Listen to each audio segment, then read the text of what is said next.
Welcome to the Montalbano Family Theatre at the Vancouver Public Library. My name is Jorge Amigo, and I'm the head of cultural programming here.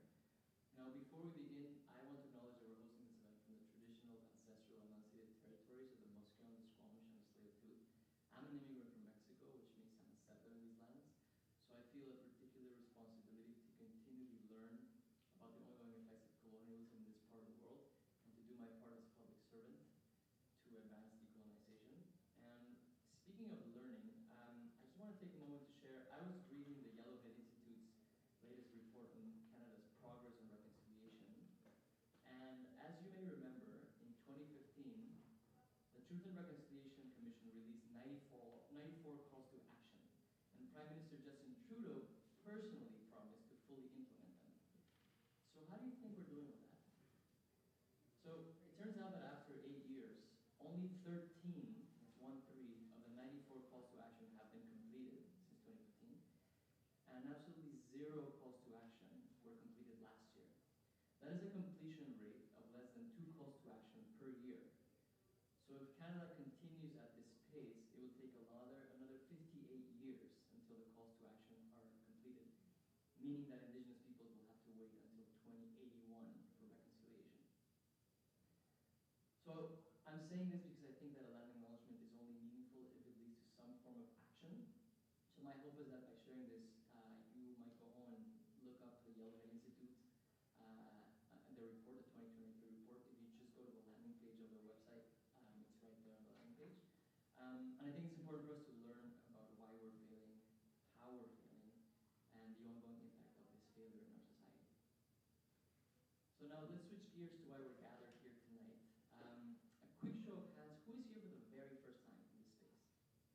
Oh wow, half of you, or more than half of you, that's amazing. So either you're not from here or we're doing terrible at marketing, but one of those things.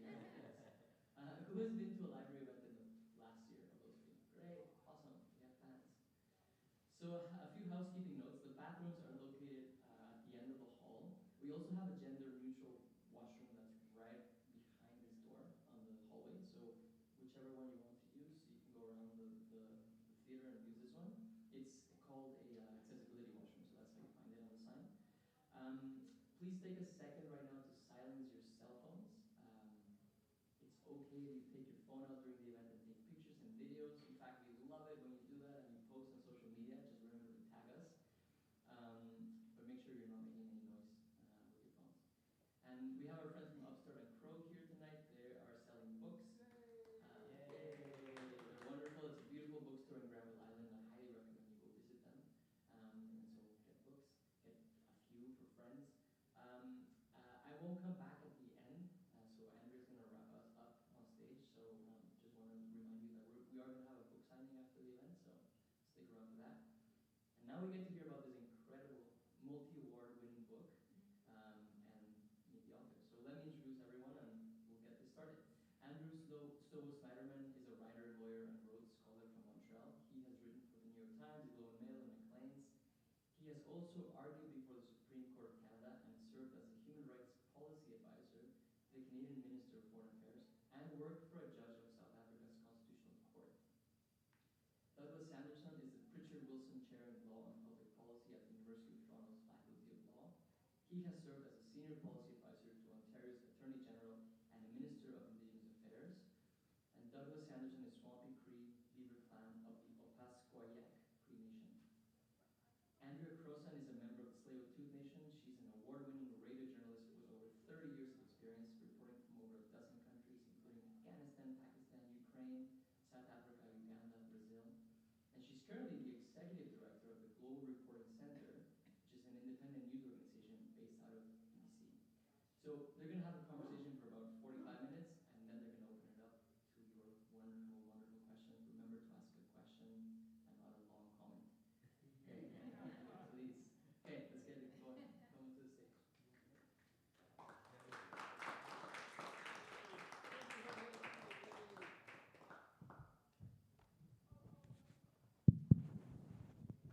Mics are hot. They are. Hi, everyone. It's lovely to see you today, and welcome. I'm so looking forward to this conversation, and I will say that I was talking a little bit earlier about how I had the opportunity to read the book in a very, very quiet setting for a couple of days and just really appreciate it. And I was saying how there were times where I was laughing out loud at moments in this book, which is a lot to say when you're talking about 150 years of colonial violence. And you're reading this book that is so engaging and so special in terms of weaving in a beautiful story within a very, very complex story of history. So I would want to actually, the best thing for me to do is actually to hand it over to you, Douglas, to tell us a little bit more, tell us about the Valley of the Birdtail. So yes, I will. Thank you, and thank you so much for coming out, everyone, and thank you so much for hosting us. I actually used to work not in this, but in the office-y part of the building when I was, I think, a summer student. I worked for Industry Canada one summer. But so I've been here, at least. So thanks so much for having us out. And for those of you maybe who haven't read Valley of the Birdtail, let me just tell you a little bit about what it's about, and that'll make the rest of this conversation make a lot more sense. So Valley of the Birdtail is really at its core history of Canada, and that's 160-ish years of history to squeeze into 320 pages. So a story that big, you can tell a lot of different ways, and we chose to tell an intimate story of Canada.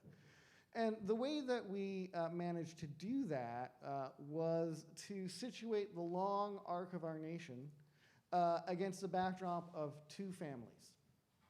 And each family is from a little community, and the little communities are side by side across the river from one another. And each of the communities is founded a little more than 150 years ago, right after Confederation. And one of the communities is a community of Ukrainian immigrants called Rosper.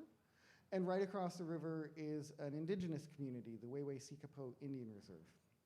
And this setup of a white town right across a street or right across a valley or a river from an Indian reserve is pretty common. This is a story that plays out all across the country. And so what we do by following these two families is we run this sort of terrible kind of experiment where we get to look back at history and ask, what would happen?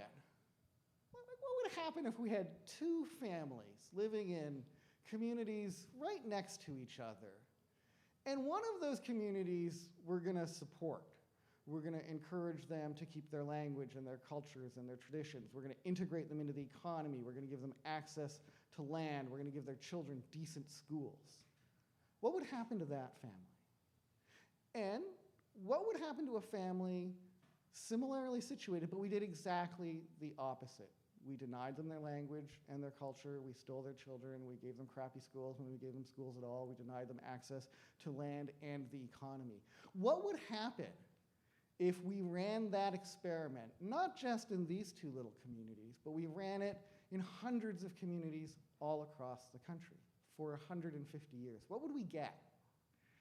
And the answer is we get the Canada that we see all around us. Valley of the Birdtail, and by following these two families, shows how we ended up in this situation of massive economic and political inequality, and moreover, how that inequality results because of a choice that we have made as Canadians. We have allowed our politicians to get us into this situation. And we close Valley by thinking a little bit about the future and what it would take, what it would really mean if we wanted to commit to living under a condition of equality. And so that's, with that as a backdrop, I hope we can talk more about the book. Thank you. Yeah. That was great.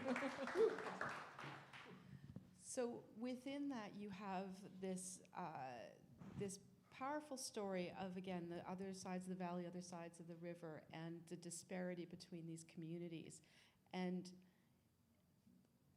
from there, you pull on that thread and take us back, as you say, 160 years to really when these communities were first were found for the Ukrainian community on the Rosburn side when they were first settling in this area, and then to the indigenous community that had already been in this region.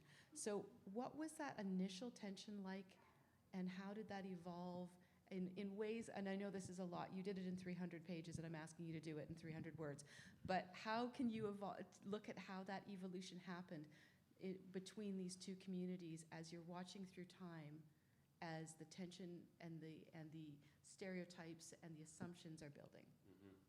Thank you for that question. Can I also say thank you for doing this, Andrea, and thank you to Jorge Amigo, whose last name, of course, means friend in Spanish.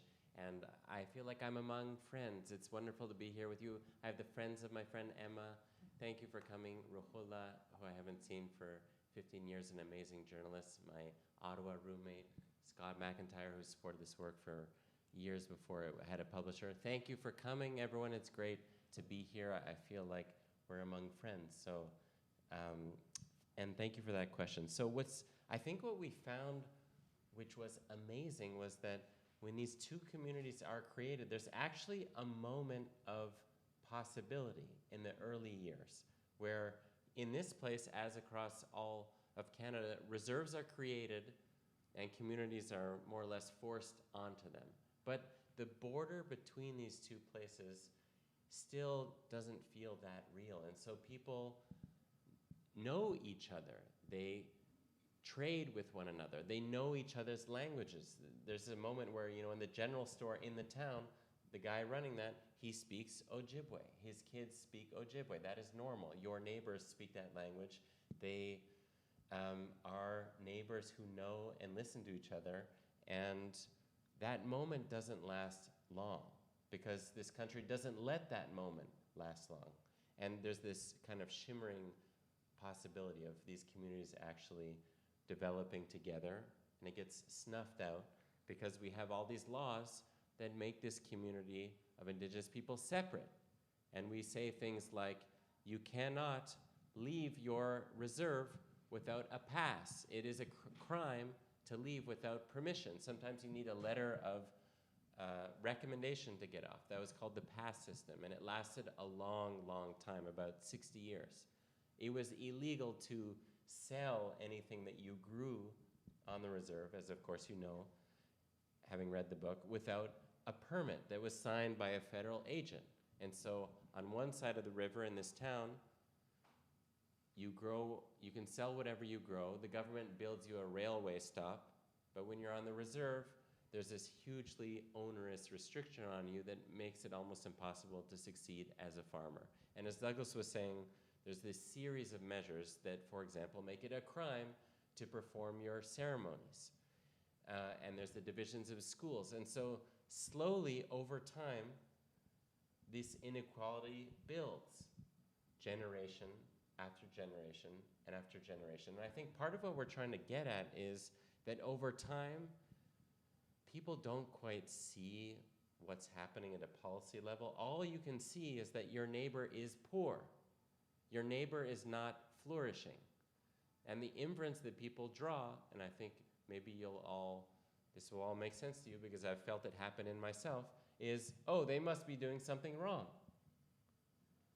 It must be their fault. And if we're doing well, it must be because we're doing something right. And so you slowly develop these stereotypes, and because there's so little contact between these two communities, you grow further and farther apart, and you know less and less about each other. And so they might as well be living in totally different worlds, even though you're just across the valley. And with that, you also juxtapose, you look at the history specifically of Ukrainian immigrants and the immigrant community that developed in Rossburn, and looking at the history of Ukrainian immigration to Canada as, in some ways, you're digging into the narrative of the pioneer spirit, the idea that you can just, with hard work and putting your effort into it, you can succeed. And if you want to talk a little bit about how that plays into it, and understanding the history of the Ukrainian migration and how that connects to your story. So thank you so much. So I grew up part of the early part of my life on the prairies in a series of small towns. And one of the things I noticed, even as an Indian kid in town, is there are Ukrainians everywhere, like everywhere. And I never really asked why. We'd go on vacation, we'd drive past Vegreville, giant Ukrainian Easter egg, take some pictures, don't ask any questions.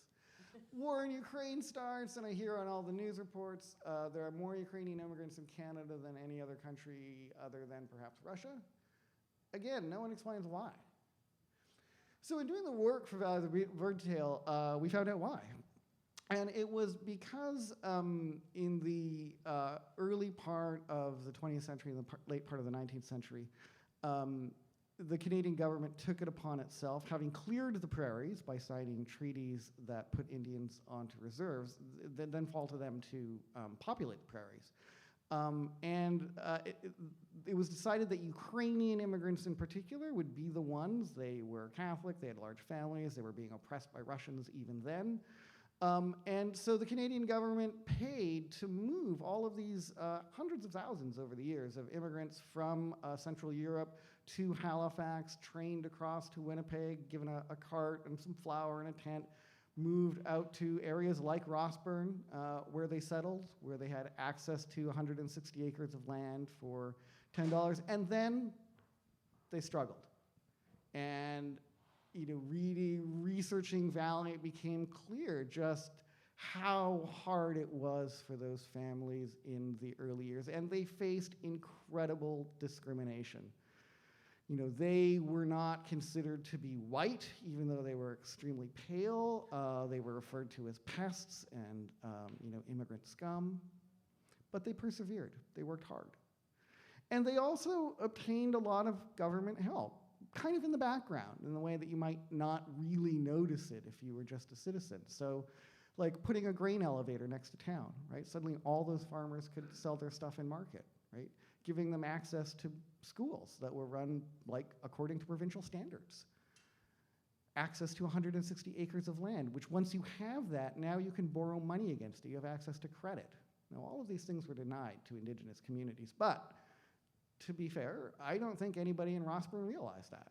I don't think they saw that. I think what they saw, and what we want to celebrate, in fact, is this incredible resurgence of the Ukrainian spirit to populate the prairies under the harshest economic and climatic conditions, but to be aware that that struggle has in some way blinded them, right? They see that all they see is their hard work, and as we said earlier, you look across the river and you see poverty, and you just think, my grandparents struggled. They came here with nothing.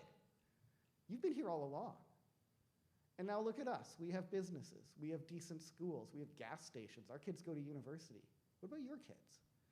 And the only reason people in Rossburn can think that that is true is because it's the fault of Indigenous people. And they just don't see, and they don't even have motivation to see, that their economic circumstances have arisen as a result of government policy. And for exactly the same reason, government policy, the communities across the river continue to struggle. And so one of the things that we've worked hard to do in promoting Valley and writing Valley is, one, we want to have a fidelity to the idea of that struggle, of that hardship, that is a tremendous story of overcoming that we want to honor. But we also see that it gets in the way of people seeing these larger truths about the world around them. And so the trick of it has been to try and find a way to honor those stories that are truly impressive, but at the same time nudging people towards a broader economic and social reality of which they have benefited, and they have not seen that those benefits have come at the expense of others. Within that, when you're talking about, yes, when we're talking about... I notice he gets a lot of applause. I'm used to it. I'm used to it. I need to pause for the applause. I was not prepared. I wasn't prepared. So let's dig deeper into that in terms of the government policy, because at the heart of Valley of the Birdtail is also, it's, as you lay out, we're getting to the point of explaining the divide in education and how we are where we are today, tracing it back to even just the framework of how education is set up in Canada, how it is funded. So maybe we can unpack that a little bit. Yeah, thanks for that. I think in some sense, for me, that's the start of my interest in this story. It's just about schools. And I think it comes from this intuition I had that I think a lot of people will share, which is once you realize that there's hundreds of thousands of Indigenous children who went to very bad schools, there's this sense that this is awfully wrong, and we need to figure out why that happened. And of course, that's after residential schools. Many, many, many, many children of this country went to substandard, underfunded, terrible schools, and that's bad for all of us. And so, without going into too much detail, as you all know, there's a provincial school system in British Columbia, like all across the country. But if you live on a reserve, the federal government is in charge of those schools and those students. And so you can have a situation like you have in this book where you have a provincial school in a town, and then right across the river on a reserve, there's a federally funded on-reserve school, which is getting 40, 50% less money per child. And in concrete terms, that means you get the worst teachers, 25% of your teachers turn over every year, you run out of materials by February, you have none of the extra resources to invest in students who are needed the most, and outcomes are terrible in many, many cases. And so for me, the first question was, how did that happen? How could we come out of residential schools, and I'm 40 years old, and I'm aware of my entire adult life of church leaders and politicians and all these bureaucrats saying, oh, this was so awful what we did, which was true. But my entire lifetime, these on-reserve schools have been substandard in obvious ways, and we let that happen. So I just wanted to understand, in the starting point for this book for me was, what's it like to go through that as an Indigenous family, but also what's it like being the non-Indigenous family, seeing that across the river? Do you notice that? And if you do, how do you make any sense of that? And I think maybe we all, or many of us, share the intuition that education may be at the heart of how we make this better. Of course, it's a big part of the reason why things are so bad. But it's also, I think, part of the way we change this is actually investing in people's opportunities to learn and grow, and we've still got a long way to go. As part of that and explaining that narrative, as we talked about in the very beginning, that the book focuses on two families and these sort of parallel tracks, but very, very divided. But the connectivity between them is really also education. And so I think, as I was saying, there are points in this book, and I want to lay out that it's a book that is such a rich read on so many levels, being that there is a sense of humanity. You connect with these people. You can see the perspectives on both sides, and through the eyes of these two people that you can follow along in their families, you can understand how such a deep divide could be. In some ways, you can find that middle ground, and I want to sort of make sure that everyone knows there is a lot of hope and a lot of positivity in this book as well. But tell me about just laughs. Not just laughs, but seriously, there are moments where, and I think I will be honest and say I think that there are laughs in there that might be very specifically for an Indigenous person. So I'll be honest, I feel like there's some gems in there which probably is what spoke to me, but not just for Indigenous people. And I would argue, I would make the case that this is an important conversation for anyone and everyone in Canada to be reading and thinking about. But sorry, but tell me a little bit about these two people and their stories, and how you actually were able to write about them. Yeah, maybe I'll just start that. So, I mean, part of the goal is to present totally different points of view across generations fairly, by which I mean, this is not a book that's wagging its finger at you saying, oh, these are these awful racists and we deplore them and they must be wrong about everything and always have been. It's not that kind of book that's yelling at you. We're really trying to inhabit the mind of people who are coming from very different places. And I hope that's one of the book's strengths. And two of the characters that you're mentioning in this book, I call them characters, but they're actually real people, and I'll tell you how we met them. One of them is a young woman named Maureen Two-Voice, and she grows up more or less mostly on this reserve and attends the school system, and she ends up writing the afterword of this book. And the other person is a guy named Troy Lahoe, who's a teacher at the school on reserve, and he's almost a stand-in for the ordinary person who doesn't know anything, even though he spends all the way up to his adult life. He lives right next to Indigenous community, but he's kind of a buffoon, and I mean that in kind of the best sense, where he's kind of like bumbling around, not knowing that much, but he's a decent guy. And through his eyes, I think we can bump up against reality and learn something. And you know, these people who are real people are just people that I met when I started doing reporting on these communities 12 years ago now. And it takes years to write a book like this. I hope you will discover, if you haven't read it, that it's an intimate book. It's a book where people really let us into their lives to describe it in a very, I hope, rich way. And at the end of the process, of this multi-year-long process of hanging out and spending time in person and emailing and talking over the phone and over Zoom, they all signed off on their real names being used. And that might surprise you if you read the book, because there's no saints in this book at all.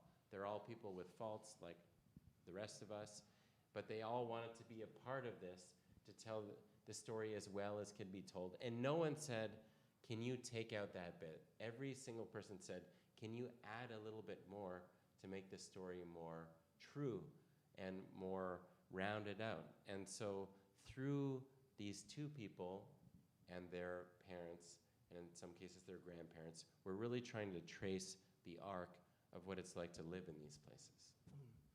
So I'll just add that Maureen and Troy are important because in some sense they give the story of hope a kind of shape.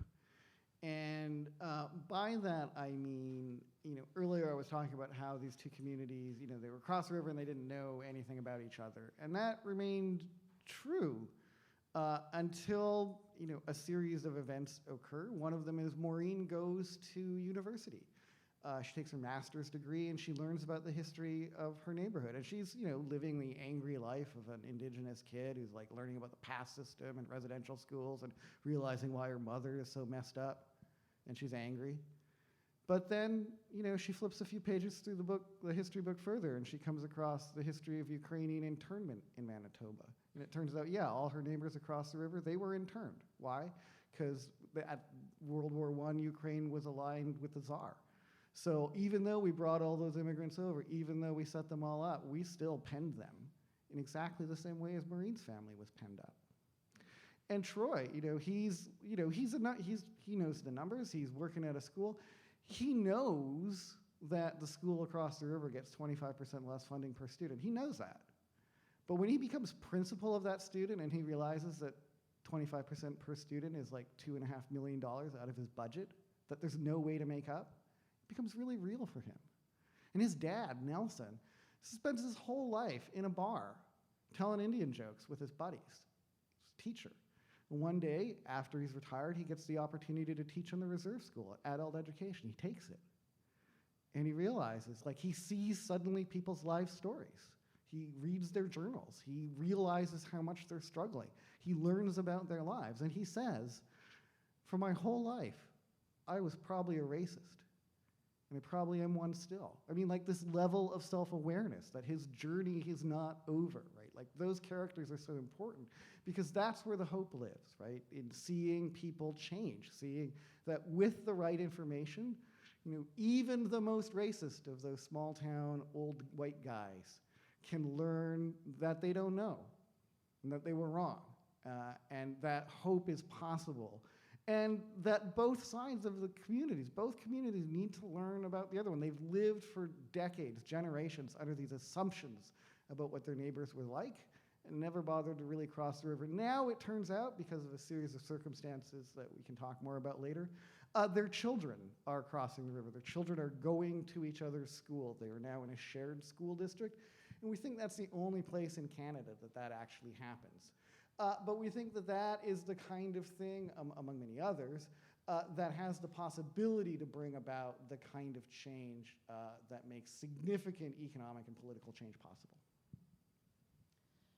Now, throughout this, you have clearly done some deep research into the history of Canada, and you've uncovered so much. And again, you share 160 years of history in 300 pages, which is fairly miraculous.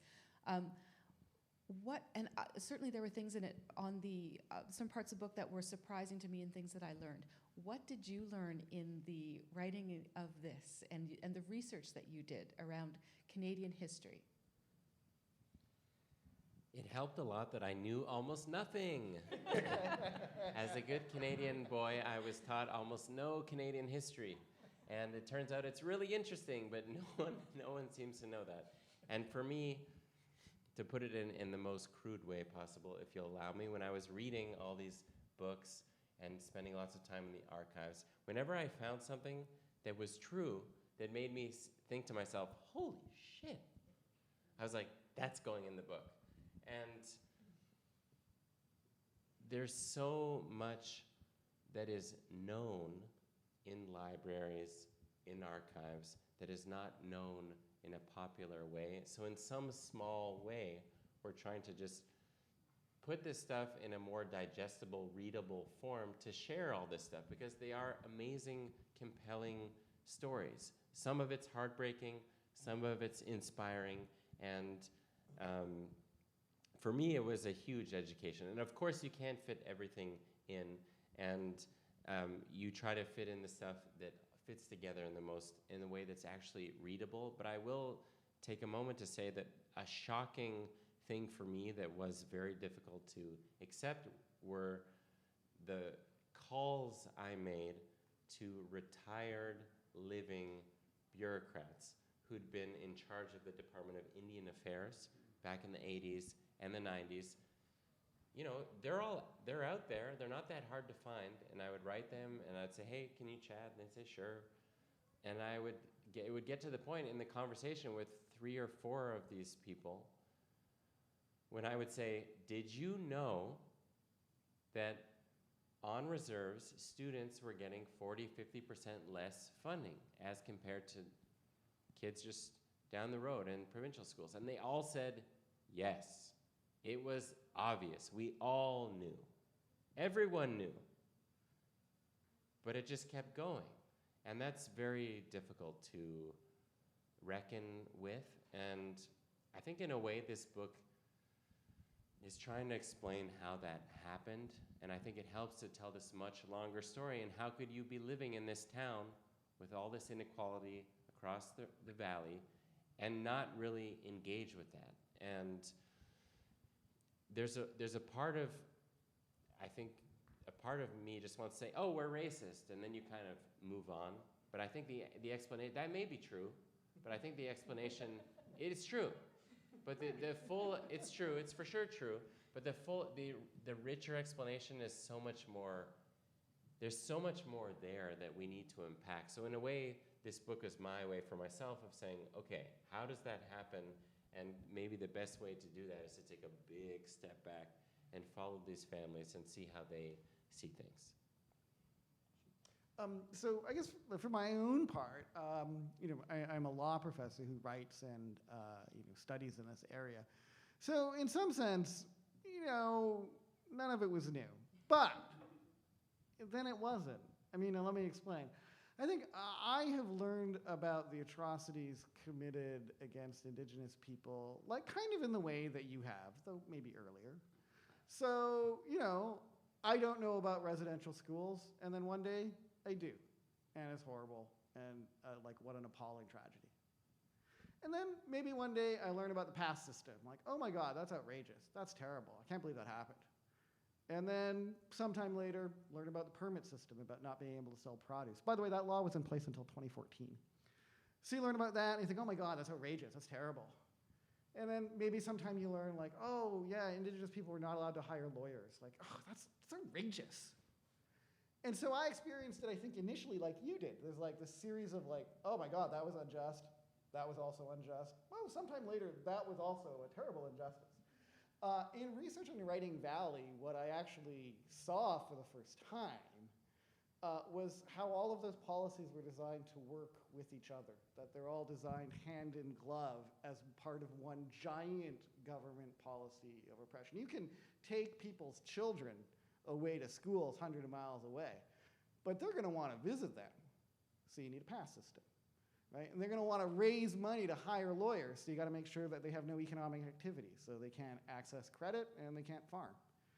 And then maybe, you know, bodies will start turning up in the forest, little kids running away, and white people will be like, wait a minute, something's not right there. We better hire some lawyers. And so you make it illegal for them to hire lawyers to advance Indigenous causes. One policy, hand in hand with the other, over 160 years. That was the part that was new and shocking to me. Not that those things happened, but they happened hand in hand as part of a grand plan that developed and keeps developing even through to the present day.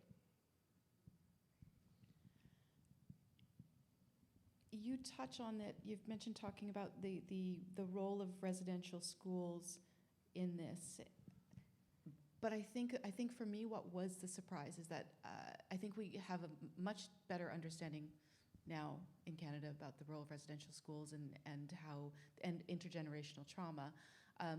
But digging into what it meant for education on reserve was, I think, quite eye-opening for me.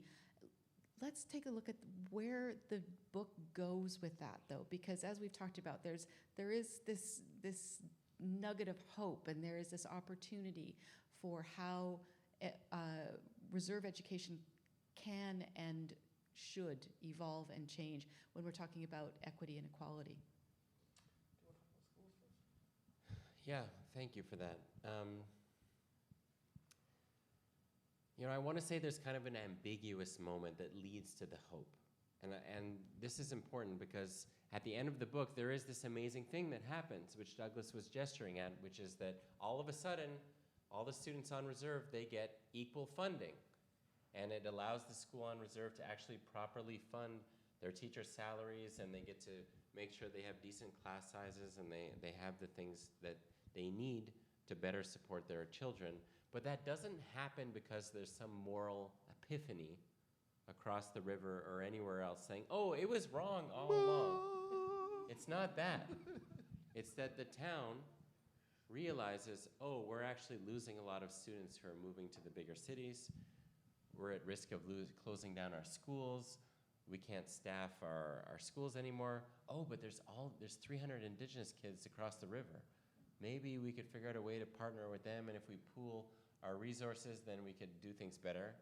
And they do, which is, of course, a metaphor for the larger predicament we're all in, which is if we have shared interests, and it makes sense to work together on those. And so I just wanted to unpack that a little bit. And so we're now in a place where there is more fairly funded schools on reserves. I should also say that British Columbia was the first province, to my knowledge, that back in 2010 made an effort to more equally fund schools on reserve.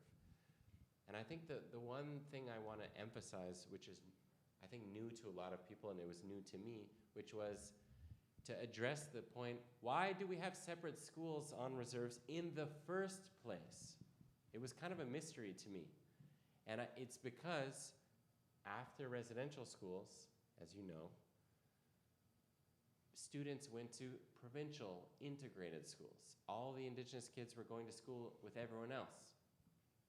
But it went so badly for those Indigenous children that their communities pulled them out of the public schools to set out their own separate schools where they wouldn't face as much racism from their non-Indigenous peers.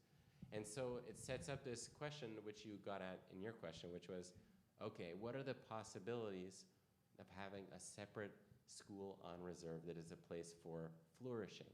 And I think the place we want to get at, which is not true everywhere, is a universe in which you can have these places in communities where children can live with their families that are fairly resourced, and they can get a quality education that hopefully reflects their community in a way that most public schools don't, maybe teaching language or the way we teach. But at the same time, being in a world where those students can also flourish in institutions off reserve. I think if you talk to people, in my limited experience, that's what parents and communities want. They want the children to be able to walk in both worlds, to quote someone in this story. And that's not where we're at now, but that's where I think we want to get. Yeah, so we tell the story starting around like 1865, and we move the story forward in 150 years until we get to this cooperative agreement in about 2011. And we follow the story a little more, and it turns out, hey, the kids' test scores are really improving, and kids are going to reserve on the school and off reserve, and everything's good. And so there was a moment when we were like, okay, pens down. Woo, the answer's increased equalized funding. Now we're done. But Sto and I have both worked in government, federal and provincial, and the thing about funding is that it is discretionary, and you don't even have to cut funding. You can just keep funding levels the same year after year and let inflation kind of do the work for you. That's what governments have done for the past 30 or 40 years on Indigenous affairs. So we realized that just saying oh, more money is not ultimately gonna work. Some other government down the road is gonna decide to let it slide. And then another government, and then another government. And Indigenous people are 5% of the Canadian population, so we just don't have the electoral clout. When a province cuts funding to its education system, everyone notices, everyone. It's suddenly in everyone's face. When the federal government cuts funding to reserve schools, nobody notices and nobody cares. So the answer can't just be, oh, I wish there were more money flowing from the federal government. And so what we do towards the end is we point out the way in which Indigenous governments are different than other governments in Canada. All other governments in Canada raise money through taxation and then they spend it. Indigenous governments are more or less statutorily prohibited from doing that. They don't have access to their own resources. They cannot raise any money. If you want to know why there's no clean running water, it's because every year someone goes, could we have $7 million to have a functioning water system? And someone in Ottawa says no, and then you go, oh, okay. Or maybe we'll cannibalize the school system. Maybe we won't fix the roads. Maybe we won't put money into education or healthcare. Those are the choices that our communities face. And so what we propose is a model wherein Indigenous communities might have much greater access to land, with the idea that that is land that they would be able to tax in the way that provinces do now. Because we're pretty sure that if Indigenous community members are the ones who are setting the budgets for their kids' schools, then they're gonna fund them properly, right? They're gonna make that clean potable water a priority. We don't need to figure out how to fix all that stuff, right? We need to fix the one structural piece that will let the people in those communities pick up the pieces of their lives, repair them, and move on. It's not actually complicated from a constitutional or legal perspective. What it requires, though, is a commitment amongst us, the other 95% of the population. Well, I'm going to count myself in the 5. So it's up to you, 95, to actually ask your politicians what the plan is. And when they tell you we're thinking about increasing education funding, go, no. What's the real plan? What's the long-term plan that sees viable, competitive Indigenous communities? Do you have a plan? And they don't.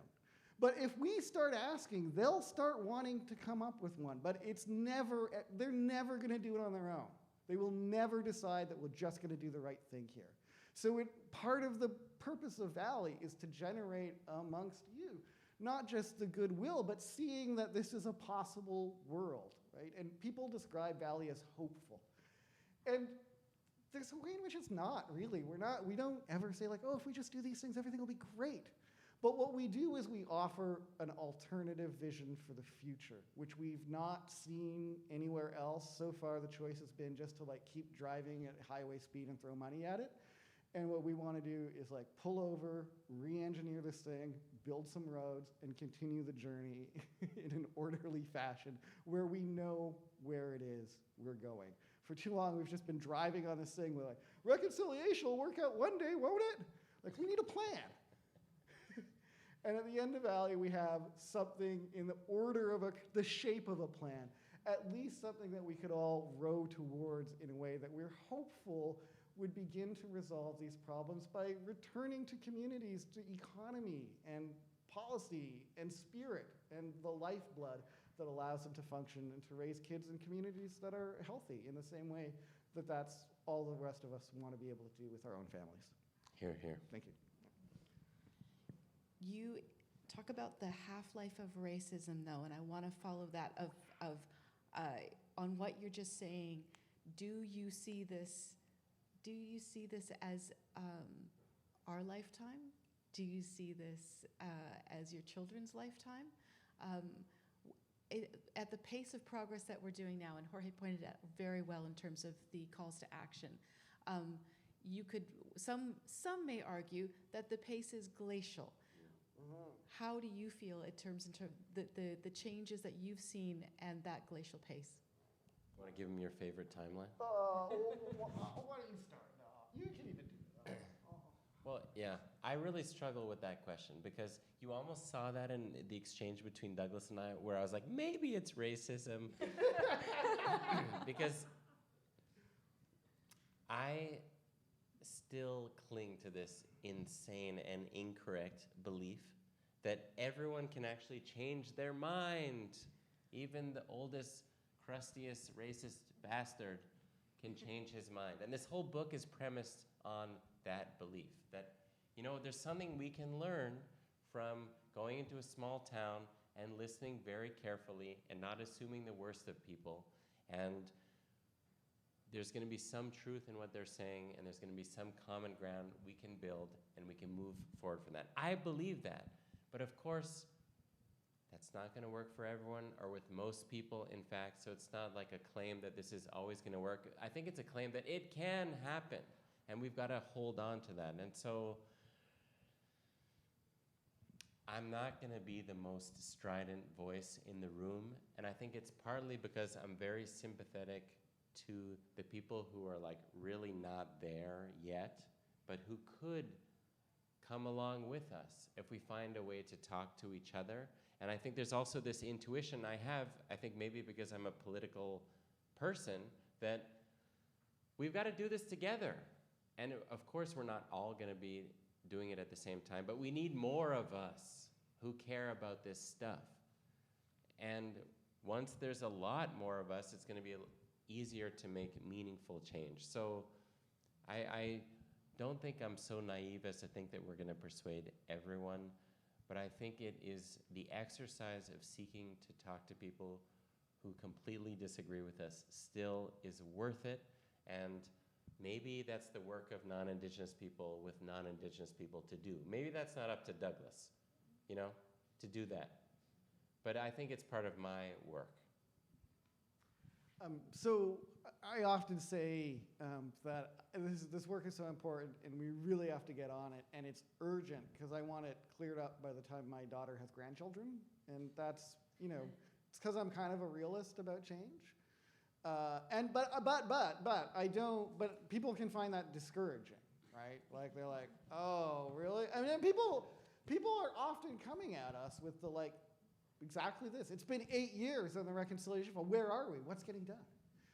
And about 6 months ago, we were on a stage, something like this, and it sort of occurred to me that it's true we haven't really advanced very far in the reconciliation part, but it's also equally true that everyone just blew past the truth part, right? Like everyone just went like, I'm ready to reconcile now. I don't need any more information.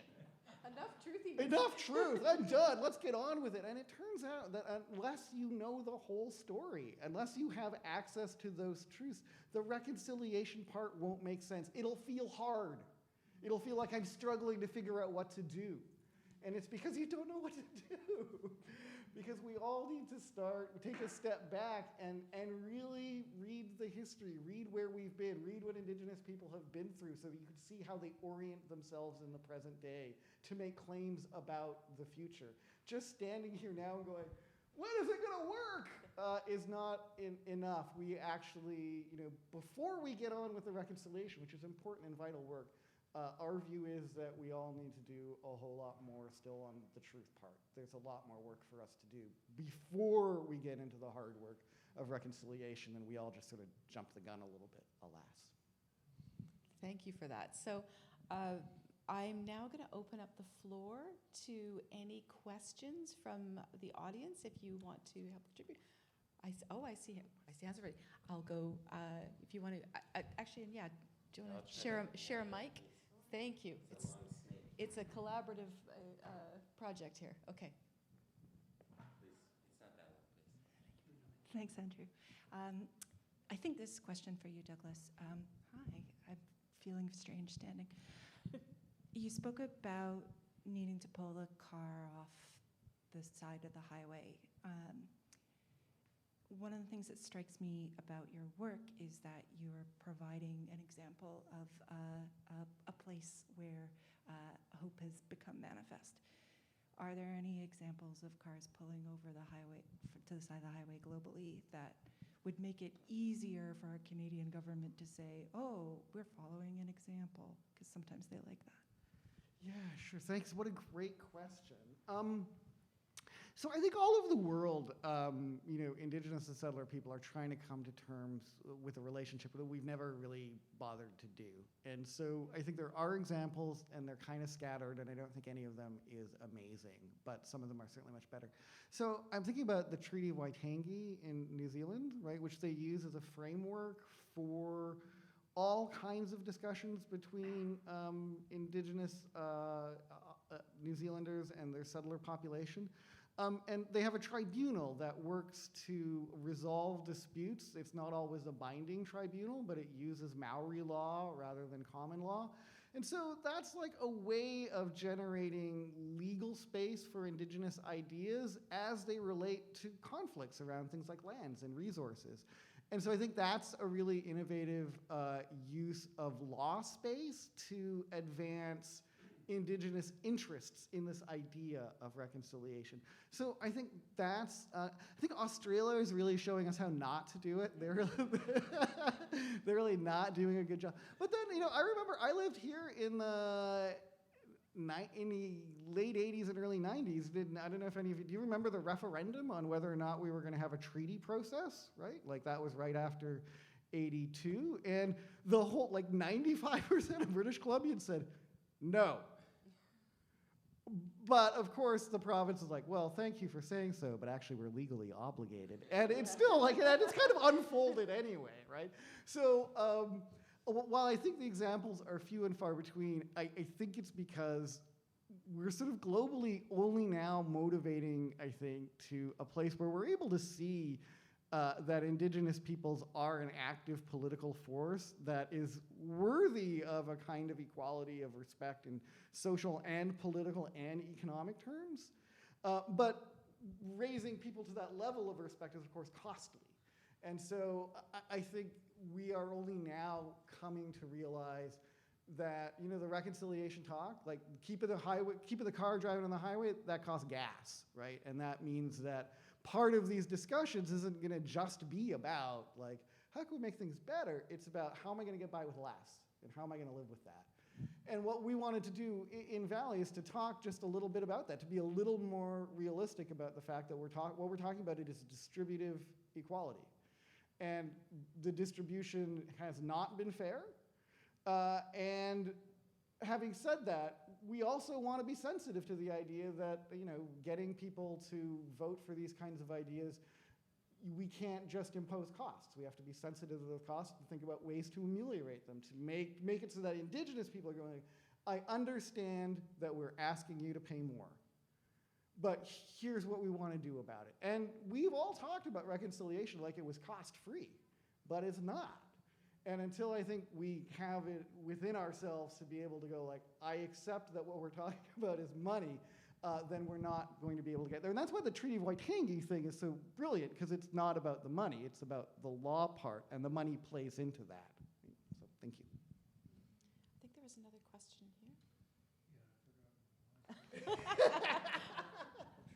All right. So when I met Douglas in, what year was it, Douglas? Late 90s? 98 in Tokyo. And I have to tell a funny story, and that is that, sorry, it'll be short, that we were doing, was it a Christmas or a Thanksgiving or some kind of, I think it might have been, and Douglas and Tanya, his partner, they volunteered to bring the turkey. And then, so, you know, I had the space and some friends came over, and then they came and they were a bit late, and I'm like, are you guys okay? And he was like, yeah, I'm a bit hot and bothered. And I'm like, well, what happened? He said, well, we decided we'd make the turkey, but then we realized we'd have to bring it on a motor scooter with the two of us. So anyway, that's a big memory I have. But my question is, in those days, I don't remember having discussions about this sort of thing. And sort of since the late 90s till now, sort of what percentage then of all this was on your radar compared to now, and sort of what was the trajectory of that? That's my question. Oh, thanks, Robin. That's a great question. And you know, some of my best. Robin used to have a band in Tokyo, a blues band. Some of my funnest nights that I remember were there. I think that I was not, you know. I think you can't be Indigenous in this country and not think, like, something's not right here. Something's not right. But I don't think I was politically motivated, really. I mean, I think I, like many Indigenous people, found out about residential schools watching The National in, like, 1992 when Phil Fontaine was interviewed. And because we never talked about those things in our families. The shame was just too deep. No one ever talked about it. So I just had dinner last night with a friend of mine from law school days, which was the year 2000. And when you start law school, you always end up in a small group class.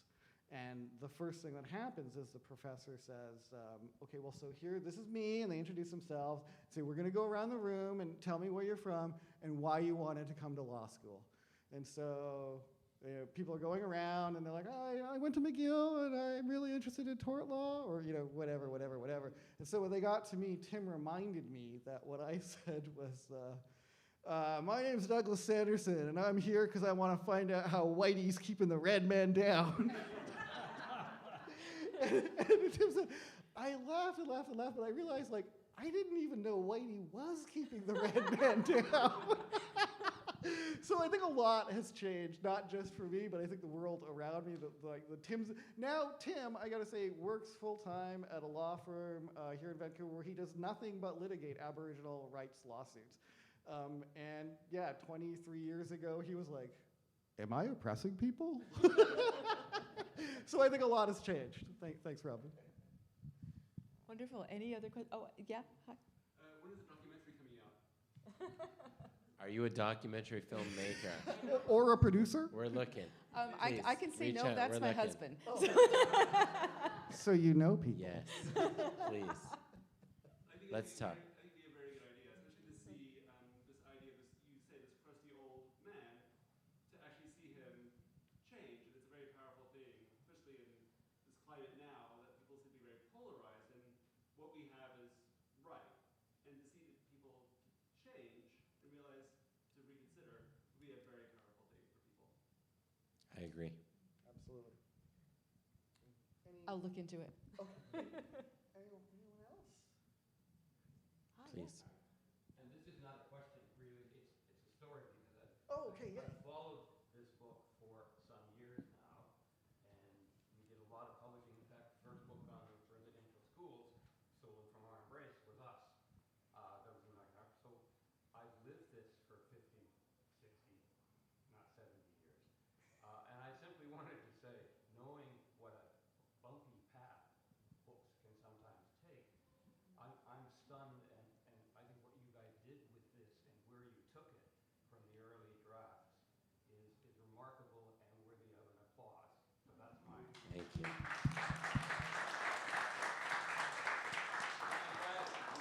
Scott, are you saying that it sucked at first? It did. I'll say that I had been brought into the process kind of late and had spent a couple of years working on it when we, had draft 157 or something. And Stobo's lovely wife, Mariella, read it beginning to end. And he'd been working on the project for like 10 years. And she turned to him and said, you might actually sell this thing. So it came together late, but very well. So thank you. Any other? Oh, hi. Yes, go ahead. I just wanted to more make a comment of appreciation that I've been, trying to invest myself in understanding for a long time, and it's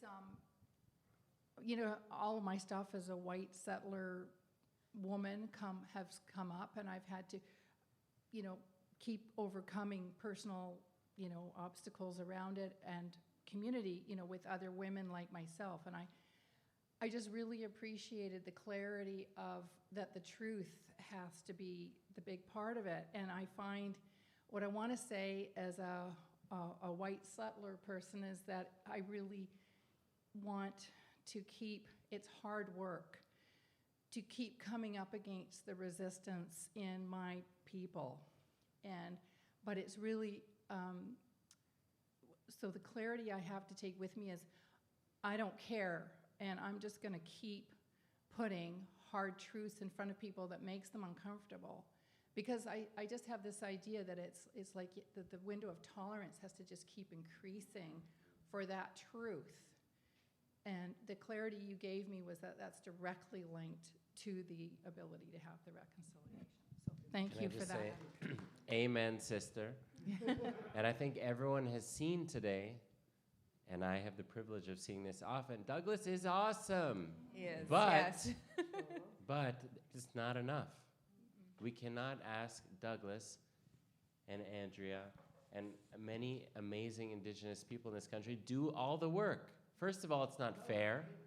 No, I don't know what you're on. They don't get paid for most of it. Definitely need to pay it. It's not fair, and it's not going to work because there's so many of us, non-Indigenous people, and we need to share that work. And sometimes I and you can get through to people in a way maybe that he can't, and that's okay, and that's important. It's a team effort, and if we're going to make change, it's because a lot of us are going to do a lot of little things that change a lot of people's minds. And it's not going to be a heroic speaker who comes and changes the world. It's going to be many, many of us who do it together. Although he may be heroic. I agree, and I just want to say that